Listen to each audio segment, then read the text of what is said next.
Hello guys, magandang araw po sa inyong lahat. Merry Christmas everyone. Sa ngayon is December 24, 2025. Sana po ay nasa mabuti kayong kalagayan. Kumain na ba kayo ng Noche Buena? Ano bang handa nyo? Kami bumili lang po ng pagkain sa labas. Ano bang topic natin for today?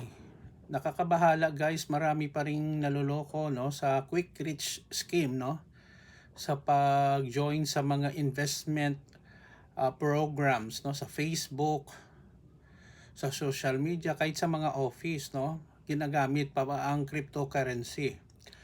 Hindi po ako magsasabi ng exact na mga tao or mga organisasyon nagjo-join sila, pero ako nababahala guys kasi marami pa ring nabibiktima hanggang ngayon.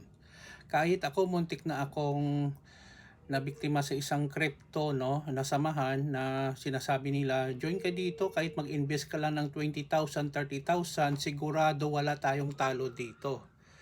So ano ba ang topic natin for today ay mag-ingat no sa mga investment scheme no. Alam nyo guys, sa panahong ito, 2025, kahit mga previous years pa, 20, 30 years ago, marami talagang tao na hikayat mag-invest para maging instant rich. To tell you honestly, wala pang negosyo dito sa mundo, kahit sabihin natin very stable na negosyo, ang pwedeng mag-guarantee na magbibigay ng tubo ng 30 or even 50 or even 100% sa isang linggo or sa isang buwan. Wala po ganon. Kahit Jollibee or San Miguel, McDonald's, kung ano pang negosyo na sasabihin nila, wala pong ganon. Ang akin lang guys, bilang private citizen, at marami ding akong kaibigan na nabibiktima nito, please, huwag na kayong mag-join kahit sabihin pa nila na sa isang linggo kumita silang net ng 30,000, 20,000, 50,000, but lagay natin 1 million kahit hindi naman nangyayari. Huwag na kayong kumagat kasi maluloko lang talaga kayo. Ang gimmick nila, ipapakita sa iyo sa kanilang system na tumubo sila ng ganito, na withdraw nila ang pera.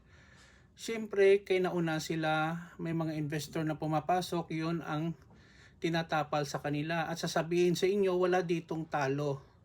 Oh my God. Lahat ng negosyo in one way or another, may time talaga na hindi maganda ang kita or natatalo. Hindi naman lahat panalo. Hindi na yun negosyo kung palagi lang nananalo. At saka kung tatanungin mo, ano ba ang kanilang investment? Ang cryptocurrency guys, no, for your information, hindi naman yan illegal. Hinahaluan lang ang bulasugan ng ibang investor para may ma-encourage na mag-invest sa kanila.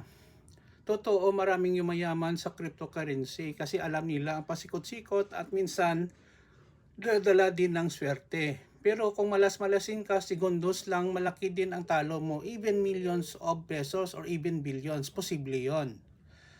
Sa akin lang, kung hindi nyo alam ang pinapasukan nyo sa cryptocurrency or trading, wag na kayong pumasok dyan. Pag-aralan nyo muna before kayo pumasok, or may pera kayo na okay lang sa inyo kahit matalo kayo. Ako nag-try ako dyan, 1,000 pesos, natalo ako 700. Ang natira sa akin is only 300. Alam nyo bakit? Hindi ko rin alam at kung paano. I just buy some stocks, ilang seconds lang, bumaba, may tumataas. Minsan ang tubo ko is only 3 pesos or 10 pesos. At saka walang tubo guys na uniform sa buong araw or buong week. Wala. Every seconds guys, bumabago yan guys, no? Sa mga naluloko dyan, please lang. Stop the stupidity. Kung gusto nyo mag-invest, pag-aralan nyo muna. Wala pong easy money sa pagninegosyo guys. Not unless gumagawa ka ng illegal, yon pwede yon. So ang akin lang, before you invest, study it, magtanong-tanong kayo sa may mga experience ng mga kaibigan, at magbasa-basa kayo muna. At saka kung may pera kayong i-invest, siguraduhin nyo na kung matalo kayo, okay lang. Learn from it. Huwag pong i-invest ang inyong buong pera na pinag-ipunan na kahit pagkain nyo or 13th month bonus nyo, i-gamble nyo pa. Sa ngayon, kahit dito sa Bacolod, Maraming biktima ng gano'n, no? Cryptocurrency, whatever it is, naloko kasi may nag-recruit. So sana po ay mahuli din ng mga pulis ang mga gano'n na tao na mangloloko. Sabi nga nila, walang mangloloko kung walang nagpapaloko. Sad to say, iba sa kanila, edukado, maraming natapos ng mga kurso, no? May mga doctorate degree pa po na naloko pa. Naawa ako, pero minsan nainis din kasi gusto talaga nila maging instant millionaire or billionaire. Walang ganon. Pinaghihirapan yan guys, may sakripisyo dyan along the way. Yun lang po guys, paalala lang po sa ating mga kapatid dyan, mga kakilala, no? Mga kaibigan or kaaway, huwag na kayong magpaloko sa ganon na mga scheme. Okay?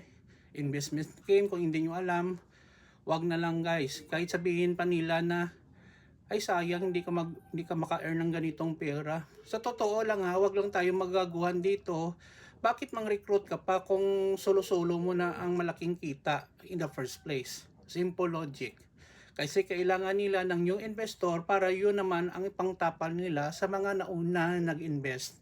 Para ang naunang mag-invest ay ma-encourage na mag-invest again. Ponzi scheme yan guys, no? So yun lang po. Maraming salamat guys sa inyong panonood.